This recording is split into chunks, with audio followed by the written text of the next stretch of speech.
America has to make an important choice. Let me give you an example of what I mean. Under Governor Bush's tax cut proposal, he would spend more money on tax cuts for the wealthiest 1% than all of the new spending that he proposes for education, health care, prescription drugs, and national defense all combined. Well, let me just say that obviously tonight we're going to hear some phony numbers about what I think and what we ought to do. People need to know that over the next 10 years there's going to be $25 trillion of revenue that comes into our treasury. We anticipate spending $21 trillion.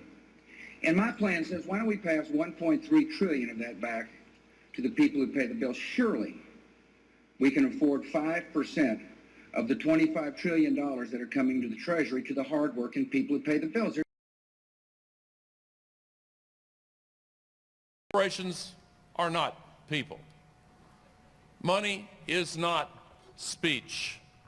We can afford to educate our young people. We can afford to give quality health care. We can afford to clean up the environment. We can afford to seize our own destiny.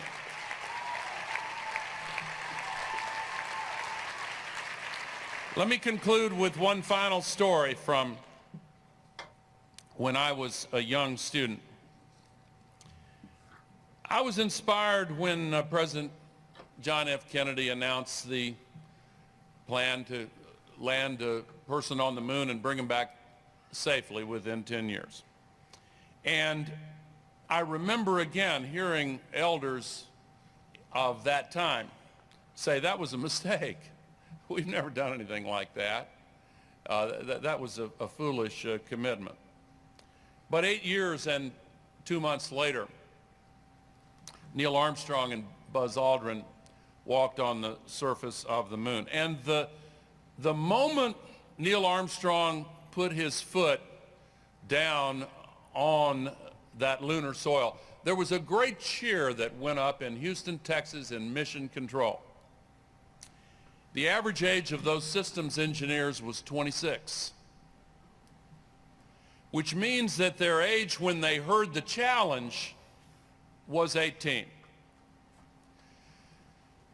Those of you privileged to be at this magnificent institution that allows you and encourages you and motivates you to learn across disciplines and focus your penetrating curiosity on the subjects that most enable you to make sense of what the purpose of your life is and what you want to do to make this world a better place.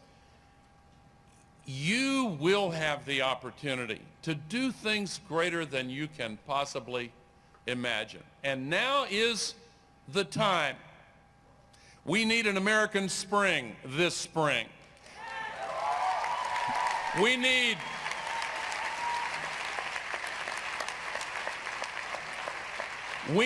to occupy democracy in the United States of America.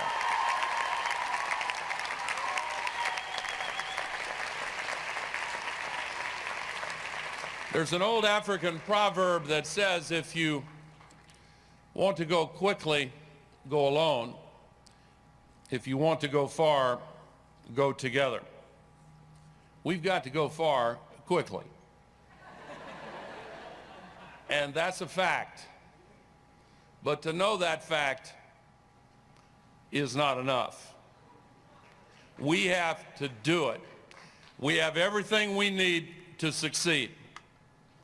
But with the possible exception of political will. But always remember this, political will is a renewable resource. Thank you very much.